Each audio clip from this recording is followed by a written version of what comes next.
Welcome back to Molten Lava Wargaming. This is War in the Pacific, Admiral's Edition, set up for the December 31st, 1941 turn. Getting ready to close out the first, well, not quite the first full month of the war, but first month of the war, we'll just say. And we're looking at possibly quite a bit of events to turn out the end of the year. So starting in China, we're going to have combat breaking out all over the place. Both these hexes near Wenchao we're going to have fights in. Next to Nanchang we're going to be fighting. And that might actually be it for China. We're holding off over there, and then in the northern region, still need to advance before we get into anything. In Malaya, we're going to have our maximum effort strike on Singapore. This is going to be the most concentrated raid on Singapore's port facility that we've scheduled since the beginning of the war. Now, do they actually all fly? Who knows? But we're going to be getting sweeps from Zeros and Oscars flying out of Kuantan first, followed by strikes at higher altitude and mostly from aircraft flying further. With the Sallies flying out of Kota Bharu and Lilies flying out of Kuantan. And also the Nels in Kota Bharu have been ordered to participate in this. So this will be a combined Air Force and Navy attack. We'll have escorting Zeros out of Kota Bharu. There should also be escorts that pick up from Kuantan. That's been a little bit hairy in the past. We're going to try it again. And part of the reason that we're hoping it's going to work this time is, one, we only have one target. So the sweeps, they're flying a shorter distance, and from a lower altitude, they should get up to altitude and arrive first. So before any of those bombers get there, there should be sweeps on target. After that, the bombers with the shortest distance to fly will be the Lilies out of here. I think the most likely snafu to happen might be that they pick up a whole lot of escorts and don't leave escorts left for the bombers following from Kota Bharu. If that happens, it's the bombers that are going to arrive first that are going to have the most escorts. So once again, we're mitigating it a little bit. So I'm hoping that the chance of having, large numbers of bombers appear over Singapore is unlikely, or if it does happen, it's going to happen late in the day when the enemy cap has already been worn down by sweeps and by well-escorted early raids. That's the plan anyways. The objective, clearly, 29 ships in port, 99% sure that includes the Prince of Wales, probably includes the Repulse as well. Recon saying there's at least a battleship, 4 cruisers, 3 destroyers in there. This is too good of a target to pass up. And we've been doing a decent amount of attrition to their fighters in the last few turns. We've seen numbers like up to as many as like 30 or 40 fighters in past recent turns. We've been shooting a lot of those guys down, and a lot of them have been going down for maintenance. We should be able to handle this. So I've got very high hopes for this raid. Also in Kota Bharu, First Sentai Subgroup A has been upgraded from Nates to Oscars. This was the squadron handling the nightcap duty. They've been taken offline while they're transitioning. I've moved up another fragment of the First Sentai to cover night duties while they're offline. But every squadron we can, or sub-part of a squadron that we can convert from Nates to Oscars, puts us in that much better of a position to assert air dominance. The damaged submarine here, I think it was the 122, yeah, it's been ordered back to Saigon. Right now we actually don't have anyone repairing in Saigon. I've been sending maybe a bit too many to Hong Kong. We've got plenty of ships repairing at Hong Kong, and that shipyard is a bit overwhelmed. Oh well. So Saigon will be getting most of the ships going forward since Hong Kong's so busy. Manila, the Army bombers have been reassigned from that high-intensity port strike to bombing the enemy troops. We're trying to get our troops over the top. We've set our troops here for a deliberate attack. Hopefully with the combination of close air support bombing, we'll be able to get over the top and seize Manila. And then, these ships in port that are left over will just be ours. They'll have to scuttle them to avoid capture or whatever. We're hopeful that Clark is more or less shut down. We're still having sweeps over both. We still have caps in place over the task force that's landing 38th Division. So risk of enemy airstrikes should be fairly low and mitigated in any case. Kagan, we're also making a push. We're going to try to take this. Deliberate attack there. Fatigue's a little high to help get him over the top. This cruiser force led by the Atago is going to be bombarding the port, hopefully sowing lots of disruption. We've also got a landing in progress at Zambanga, so we should have them taken over soon. These 3 destroyer minesweepers are going to try to get this submarine, which may be multiple submarines, and after it's taken care of, if they're still needed, they could head down to Ambon. Ambon currently has 1 destroyer minesweeper on the way, and I'm thinking that wasn't enough, so I'm also moving the local minesweeper from Minato down to Ambon, and it's probably going to stay there. At Timor, I'm kind of doing the chainsaw pattern that I like. Carrier Division 3 is going to push forward. We're thinking there might be evacuating ships clearing out from the Timor area, perhaps even including the damaged carriers if they're trying to get to Surabaya. So we'll try to pick them up. Meanwhile, Division 2 is going to pull back a bit. And part of the reason for this is the Zero pilots are getting really, really tired. I don't want Carrier Division 2 to get into a fight with anyone with the fighter pilots in this condition. So pulling them back a little bit will hopefully give them an opportunity to rest. If a target appears, they're still assigned to attack, but we're not sending them out proactively. In the meantime, to try to get these 3 ships in port, for all I know, that still includes the Lexington and Enterprise, I just detached this cruiser and a destroyer. So they're going to go shell the base. We'll see what happens. It might get me confirmation that somebody worth hitting is still there. In the meantime, we've still got recon assets flying out of Ternate that are scouting this area, and that's going to continue. I also have recon assets here in Minato that are going to check out Namlia. If it turns out this is undefended or very lightly defended, I'm looking to possibly deliver paratroopers. Although, we'll see. I'd like to use this detachment, but those aren't paratroopers, so that's not going to work.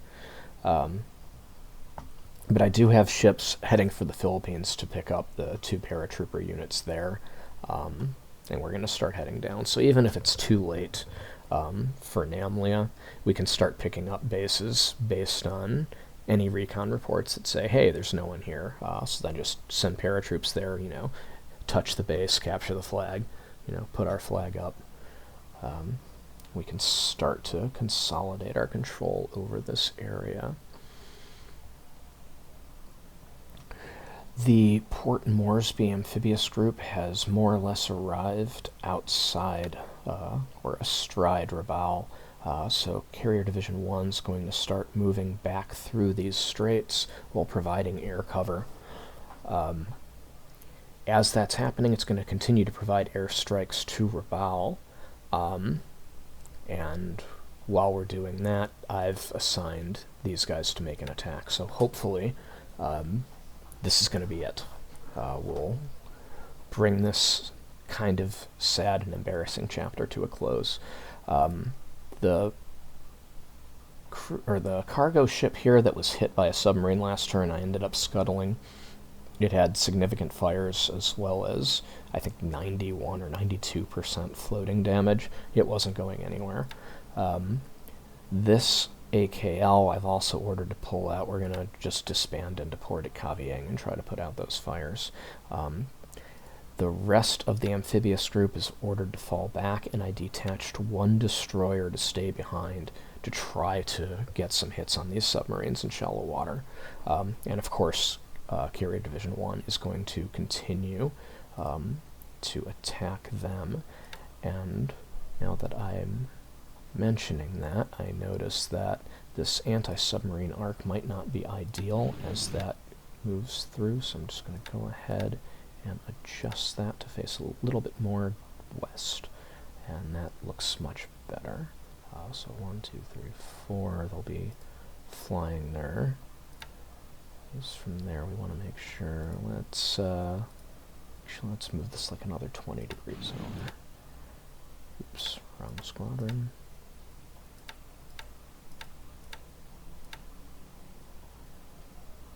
Yeah, one more. Sorry, guys. That'll do. Okay, so yeah, we'll continue to get good ASW coverage on those enemy subs from our Kates. Now, so this submarine was actually supposed to rebase to the Banda Sea area, so I've taken care of that. And this is the reserve submarine that was out hunting these destroyers. So they're going to go ahead and get out ahead of them, and hopefully that's going to be the end of those beleaguered, out of fuel, mostly adrift, strafed up and set on fire enemy destroyers. And then speaking of the strafing of those destroyers, the Tayo is probably about 2 days from being close enough to send those Claudes back to Japan to get them upgraded to zeros. So looking forward to that being done. Also, speaking of upgrades, we have enough Bettys to convert this squadron.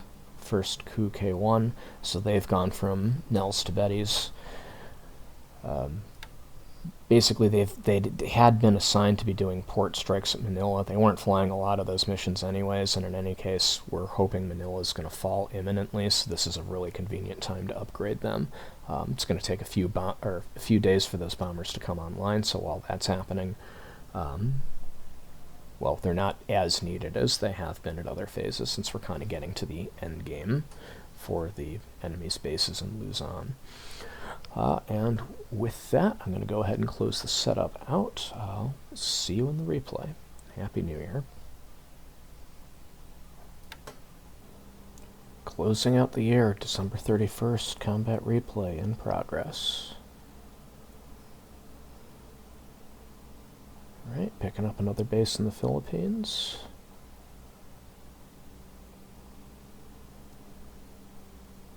Guam amphibious landings are starting. No enemy fire.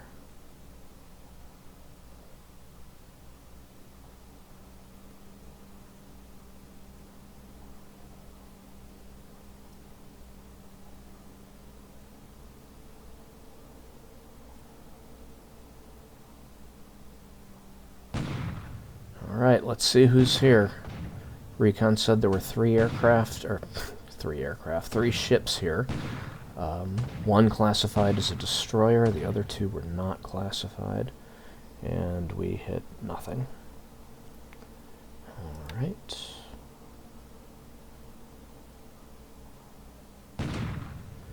Fire support mission at Cagayan. This is to help boost our troops when they attack later in this turn. 5 combat squads disabled, so we got a little bit of help.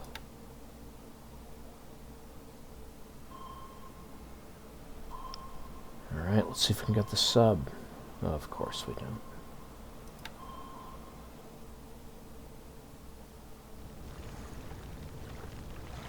There goes one of my AKLs that was damaged earlier.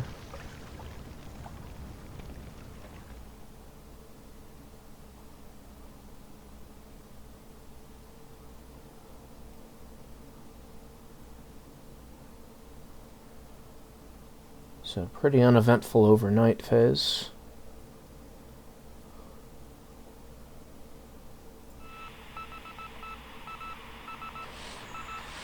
Oh, Tambor actually hit us, but we got a Mark 14. Very high dud rate with the Mark 14 torpedoes. And of course we fail to hit them. We're still getting those messages that we're not getting our depth charges deep enough, even though this is equipped with the Mod 2s.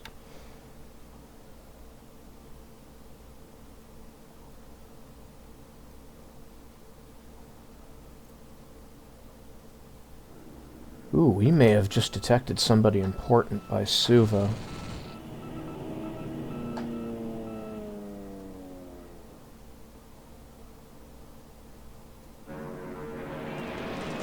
Alright, still no aircraft protecting Clark. Ooh, this is interesting. These guys flew without escorts. And we got away with it.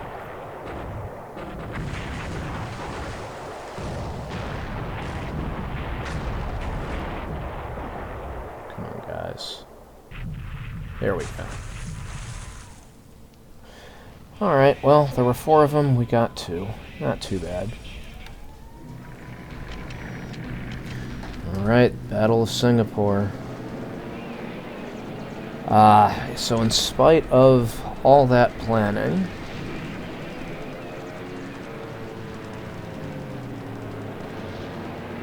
the long-range strike at high altitude arrived first.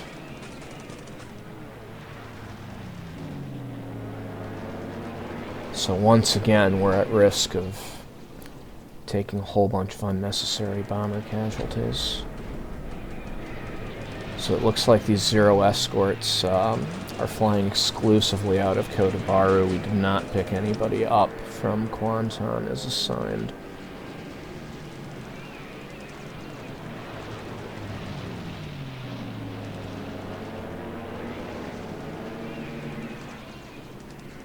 And they're through in great numbers.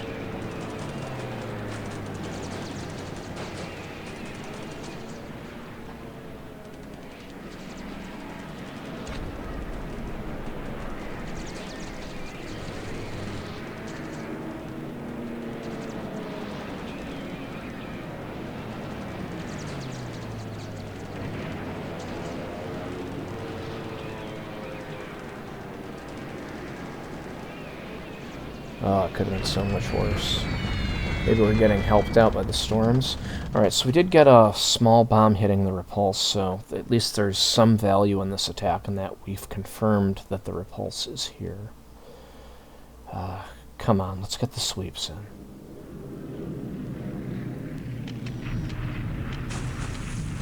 So that's interesting. This second group of Nels, which was just 3, pulled 6 Zero escorts out of Kuching.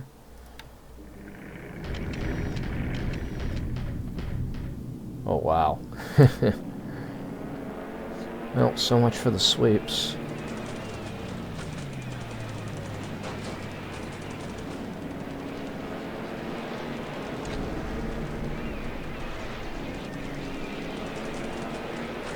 Yeah, the sweeps are going to arrive and there's going to be no one in the air. At least there's enough escorts with these guys that they should be able to get through.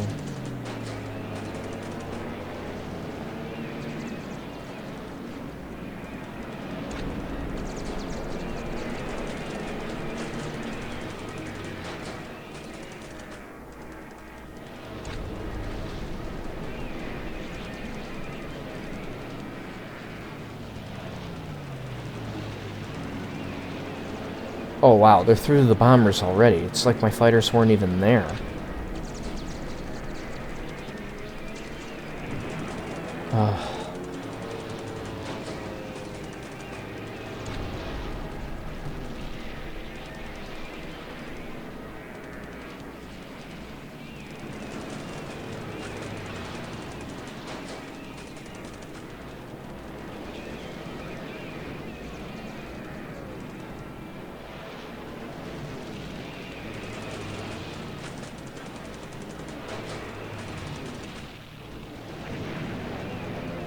Guys, you can do it.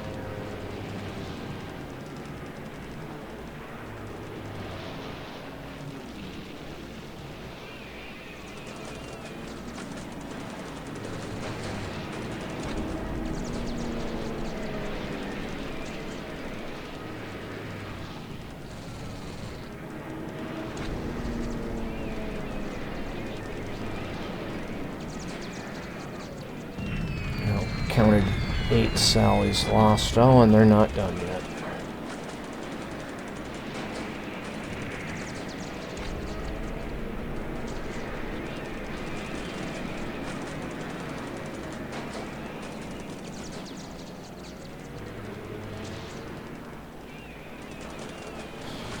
So make that 11. We didn't shoot down anything. We had 20. We had 30 fighters escorting, and we got nothing. Unbelievable.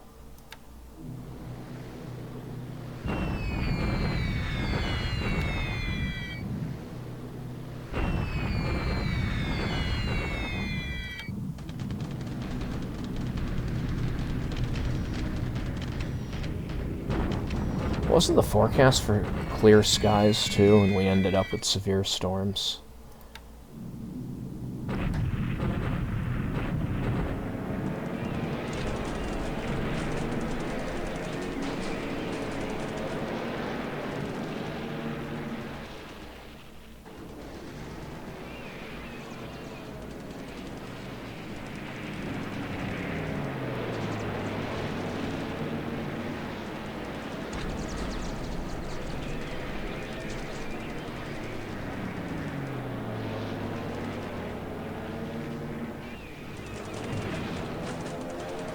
Well, at least we shot down 4 P-39s. Take some consolation over basically completely whiffing in Singapore. Yeah, we're now into the afternoon phase and the sweeps still haven't flown. Another battleship sighting.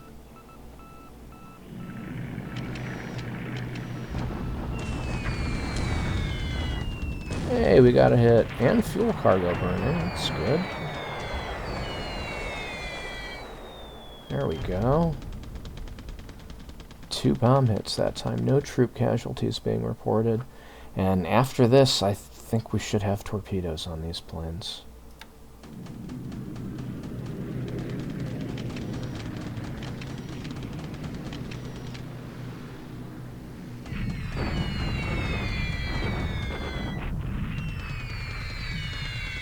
Alright, hopefully we're disrupting these guys a bit. Didn't really do any casualties.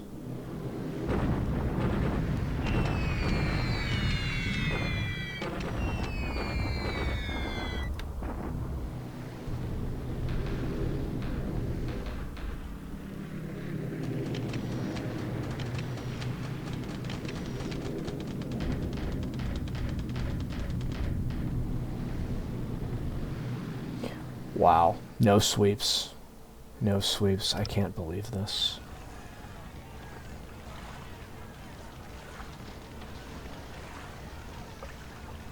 I don't know, maybe the severe weather canceled them.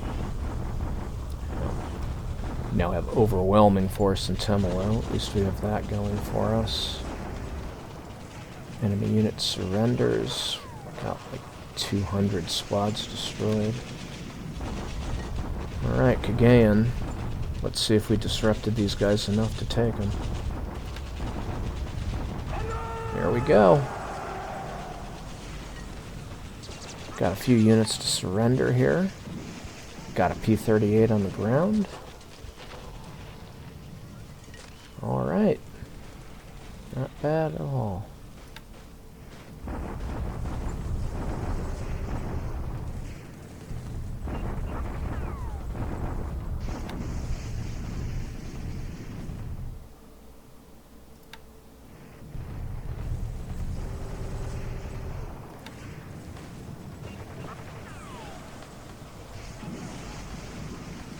Oh yeah. Yeah, that hurt.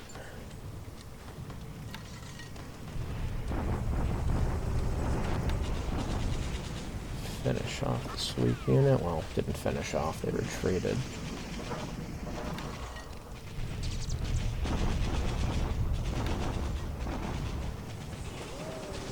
Not quite enough to dislodge the next group of troops.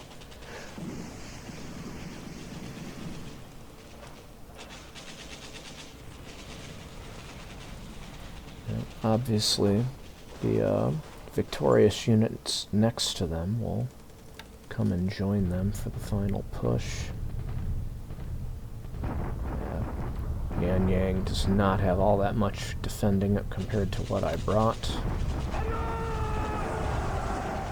Oh yeah, defeated an enemy HQ that's surrendered.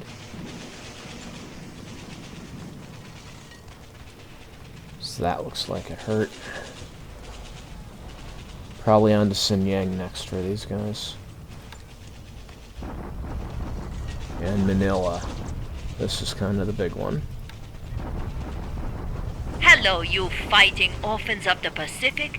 This is your favorite enemy, Orphan Anne, at Radio Tokyo, with music to lift your spirits and words to depress your morale.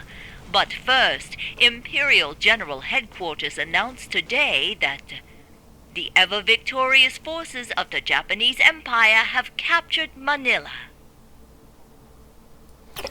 Alright, so unfortunately these guys retreated to Clark, which is what I didn't want them to do. But don't always get what I want. Yeah, the retreating enemies will be in pretty bad shape, so as long as I keep the pressure up on Clark, they shouldn't be able to re-enable too many units. You can see they were already suffering morale penalties. Yeah, so that's good. I didn't see any messages about ships being scuttled or anything like that. Doesn't look like there were any aircraft here either. But hey, we're running out of targets. We don't have to worry about splitting up our bombing runs all that much anymore. The Bataan Peninsula does have a small airbase, but I don't think it's anywhere near as capable as Manila or Clark. So it's more or less just Clark right now. Alright, we also take Kuala Lumpur, destroying a unit in the process. And of course Guam, which we do not take just yet.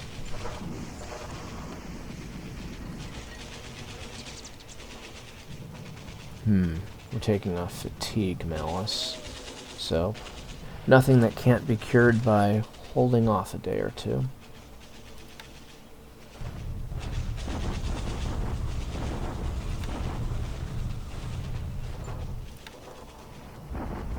And Rabaul, please, let's take this. Let's be done with this. Thank you. Oh my god, I'm so glad this is over with. 7 B-17 Echoes destroyed. That's quite a unexpected side benefit. God, look at all these unit fragments they had here. 49th Australian Battalion's probably a pretty big deal.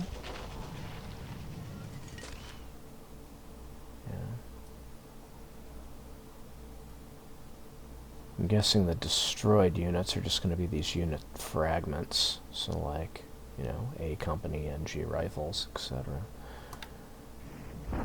We're still not done. It's another base capture.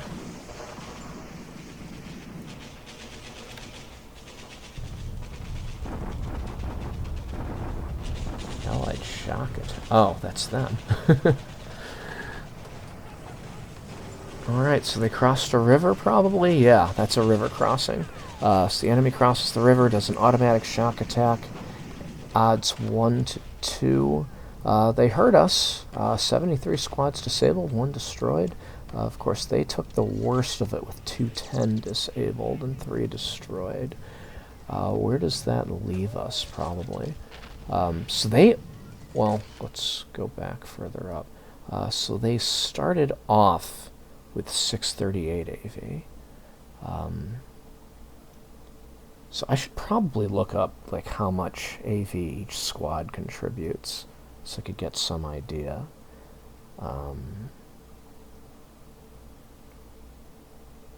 they basically lost or disabled 3 times what I took. So that may have evened up quite a bit. Now, that said, I'm suffering from supply problems. So that's a bit of a unexpected surprise. And we're also taking a morale negative modifier here. That's really unexpected. And experience, too. Like, these must be, like, really second-rate rear echelon troops here. I don't expect to see modifiers like that with Japanese units in China. But, you know, we had the advantage of defending the river crossing and made the best of it.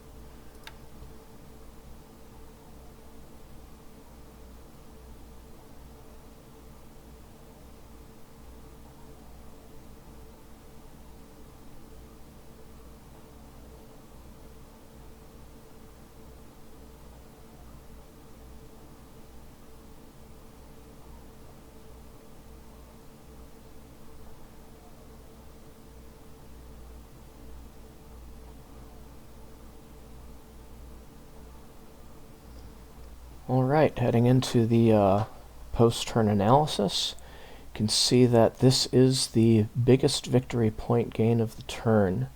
So yeah, despite having a rather terrible day over Singapore, just the sheer number of bases that were falling created basically a 2,000-point swing, plus another 200-point swing thanks to the enemy army casualties. Looking over at air losses, Allied losses were predominantly concentrated on the ground in the forms of ops losses. This is from bases being overrun by my soldiers. In particular, Rabaul was the grave for 13 B-17s and 5 A-24s. Yeah, that's pretty bad. And then they also took, moderate air-to-air losses, we'll say, with the 4 Airacobras being shot down, plus a few additional losses, such as over Singapore. Nothing too big happening there. On our side, as we're starting to see a lot, bomber losses. So 14 Sallies, 10 Nels.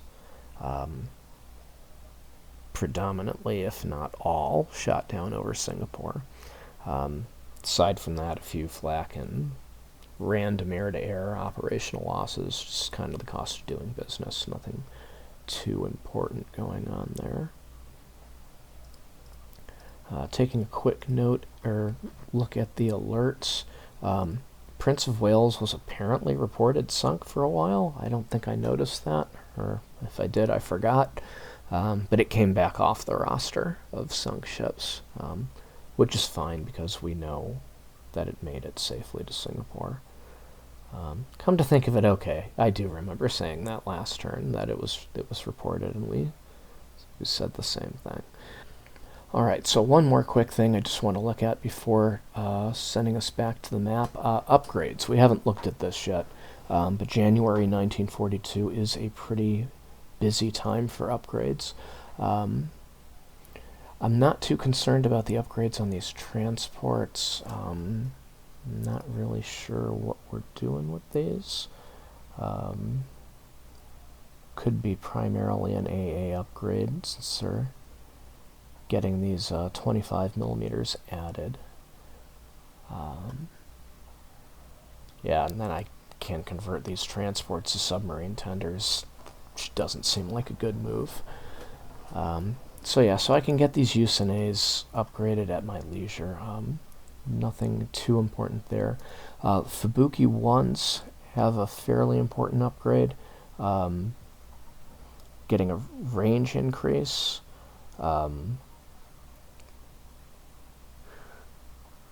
Looks like the gun mounts are staying the same. I'm not sure why these are coming off and going back on. Oh, it's going from an A variant to a B variant. So probably an upgrade on the styles of guns.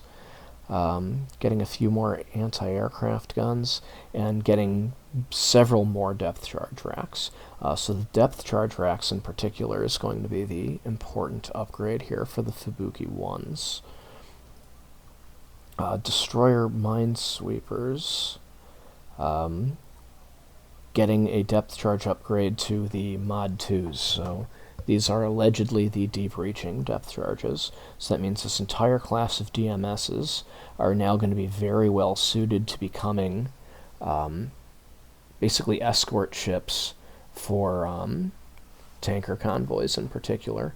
And as we're seeing in Japan right now, we have a significant need for coastal patrol vessels that have some of these deeper reaching depth charges. So that's another option with these. So we're going to want to get those upgraded pretty quick. And yeah, so that's going to do it for this month. Getting into it next, we're going into February 1942. Looks like there's some to look forward to for that. Alright, so getting back to the map, we can see we still have these 7 submarines parked outside of Tokyo. This turn we did have our Kaibo Khan come over and try to engage him. Basically ran itself nearly out of depth charges trying, didn't get any hits, and we were still getting those messages saying that the Mod 2 depth charges weren't getting deep enough. That's confusing me, but not much I can do besides keep the aircraft pressure on them. Here in China we had a few battles. We managed to clear out this hex. Looks like they retreated to here instead of down the road. I guess that's good. We can keep them isolated, keep them starving, out of supply. Pretty obvious move is going to be to consolidate over here. Also had a victory in this space. So we're probably just going to end up chasing these guys around for a while. There are roads connecting these hexes, even though they're not showing up on the map. So yeah, we can stay on this side of the river, continuing to deal with potential threats to Nanchang before we move on to here. Of course, we'll have to do that eventually. We took Nanyang. This is a pretty big win for us. Plenty of supplies in this hex too, which is nice. Enemies retreating up towards Cyan. I'm almost tempted to follow them since Cyan's one of my primary objectives right now. But as I've mentioned before, I am very concerned with the amount of enemy units that have built up around here. So I'm thinking engaging this cluster of 5 is probably my most important task. We've got major roads going to there. I'd be a little bit concerned about them getting reinforcements from this unit, but they don't have a connecting road, and the partial connection is a small road rather than a major one. So, I think I should be able to beat them there. Plus, if I'm willing to, and maybe I will with 1200 AV here, I could supplement that with forces directly from Xinjiang. We suffered an attack here. Enemy units coming across the river. That was an unexpected move, and they still have plenty of troops left over. And it looks like they're going to cross with even more. Potentially like 30,000. So that's something I need to take very seriously. We do have a division that was working on taking care of enemies behind the lines, so I think this is a very likely candidate to come over here and reinforce. Now that said, this hex in the middle here isn't even a base of ours. It's just an empty space I decided to defend because it's a river crossing. And I don't want to give the enemy river crossings. And heck, I'm even going to say it, that's just a mistake. He could have moved forces over here onto my side of the river, on the one place where he already has a foothold, and then just marched him into this hex and not had to suffer losses like that. So I guess I'm the beneficiary of just a simple mistake.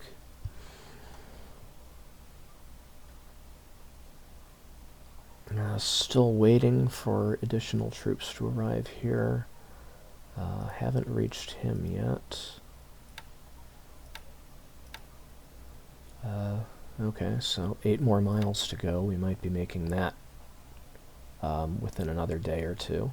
And then it'll be us making the shock attack over the river. But one difference between my river crossing and his, I've been bombing this guy relentlessly for like a week. So when my troops do arrive, they're going to find demoralized, disrupted, and wounded troops instead of, a fresh row of troops in the trenches ready for an ambush. We've been attacking enemy ships here. We're starting to get some success. Probably not enough for him to take me seriously yet.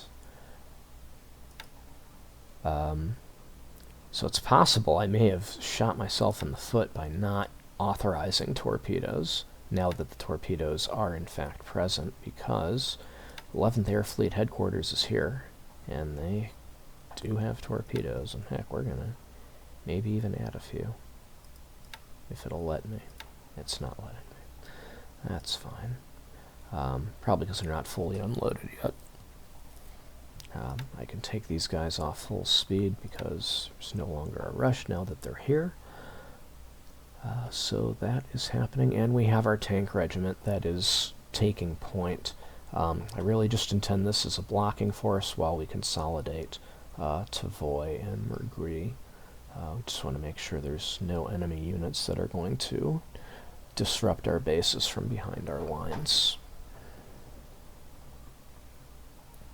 Lots of moves here in Malaya.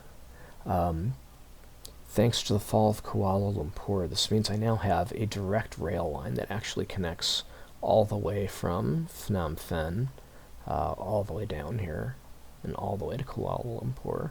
And then from here, we've got major roads to get to Singapore. So we're getting there. And pretty much all the enemy units that were blocking this area have surrendered. A small number have escaped from Kuala Lumpur down the road. Yeah, we're going to catch these guys pretty soon.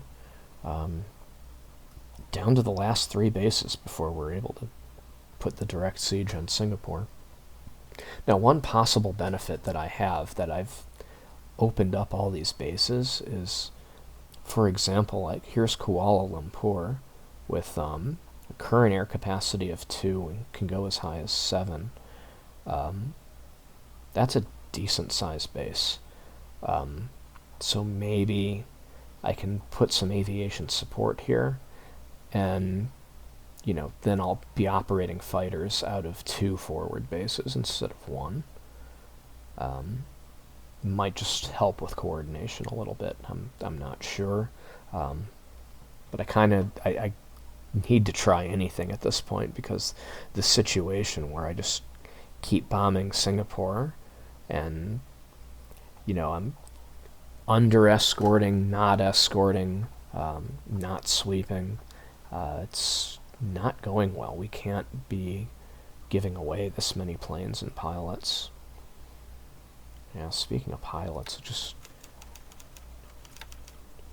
11 pilots killed in action, another 7 missing that we're probably not getting back.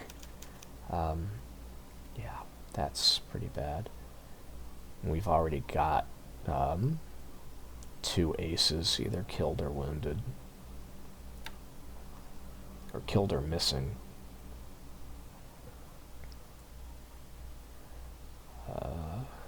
Still reporting absolutely massive numbers of ships in Singapore. But it's been a tough nut to crack. Might be worth trying to bomb Johor Bahru again to try to reduce the fighter numbers, since that's apparently where the majority of the AVG is operating out of.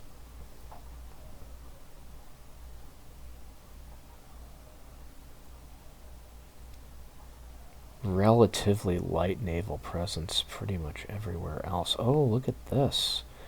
So we have heavy cruisers detected here at Talatjab, and in spite of that, we attack the oilers, the really small oilers that don't really have all that much value. Depressing.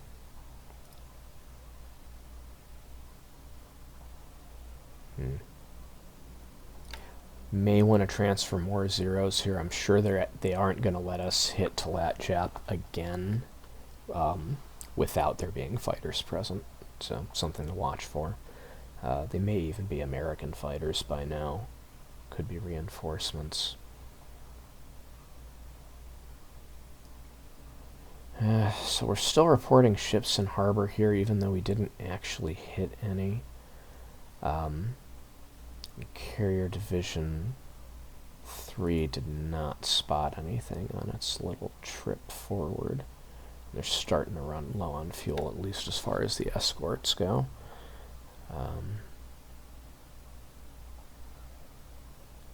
So, a little bit of disappointment there.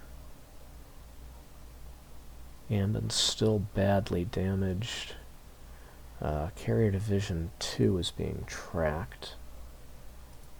Has the fatigue come down at all? It's still pretty high. They didn't fly any missions. Ooh, really high, really high.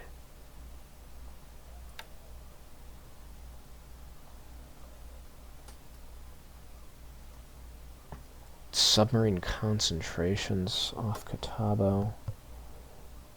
We don't believe we engaged either of these. Hopefully that's going to change real soon. So these are some of those destroyer minesweepers that are due for upgrades. It's a short upgrade, so that's really good news, and it doesn't require a shipyard. So heck, I might upgrade some of these right here if I can get away with it.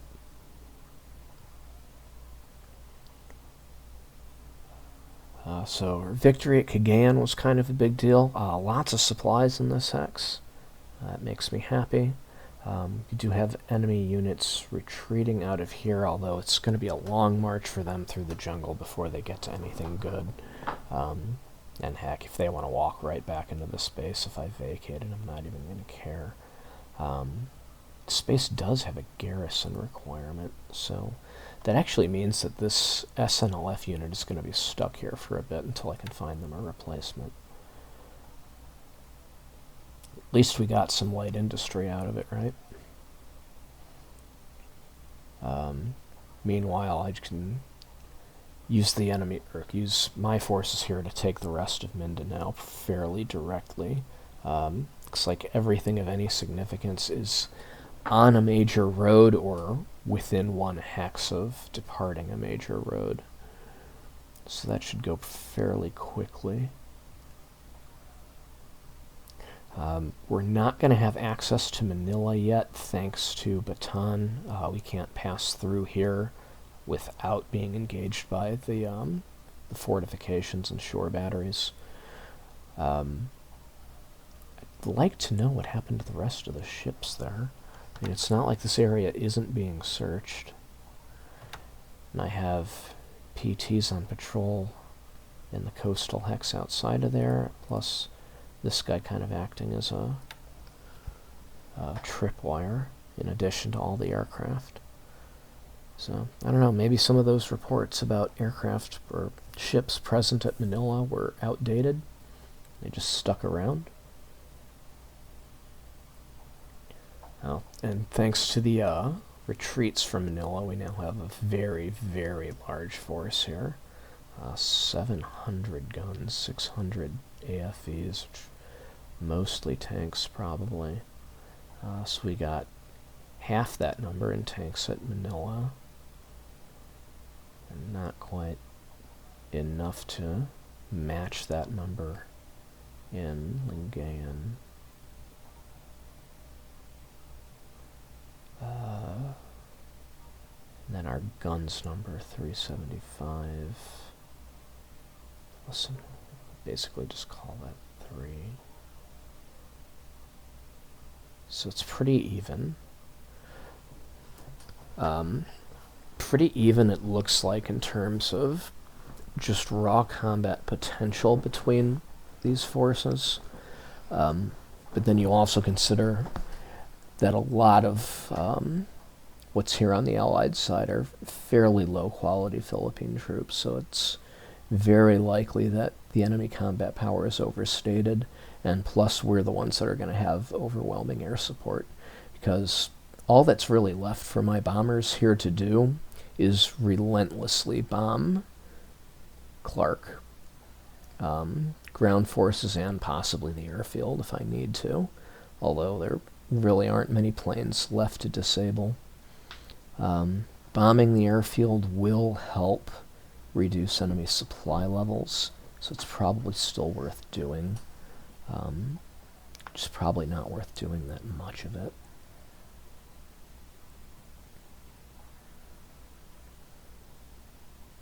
We attacked Guam but failed to take it. We suffered a fatigue malice, I thought, but we're not fatigued.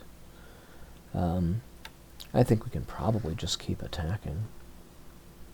I don't really think there's any reason not to.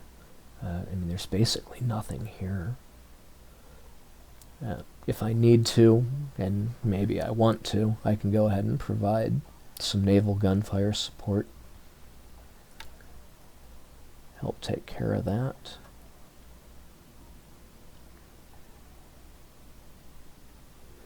We may have had contacts around Suva. Yeah, I could have sworn we had a large task force that was spotted here. Apparently not large enough to have cruisers, because we don't have any air contacts with our float planes. And then we had a battleship contact reported,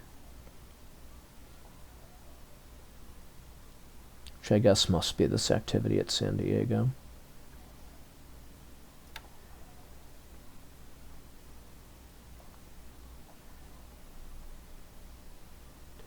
Alright, so I think that's going to do it.